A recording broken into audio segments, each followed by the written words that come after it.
अत्यादिसप्तऋषयः समुपास्य सन्ध्या आकाशसिन्धुकमलानि मनोहराणि आदाय पादयुगमर्चयितुम् प्रपन्ना शेषाद्रिशेखरविभो तव सुप्रभातम्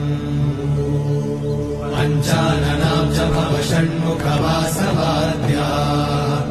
त्रैविक्रमादिचरितम् विबुधास्तु वन्त्री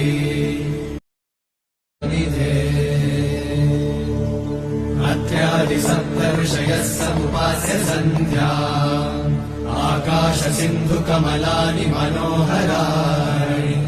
आदाय पादयुगमर्चयितुम् प्रपन्ना शेषाद्रिशेखरविभो तव सुप्रभातम्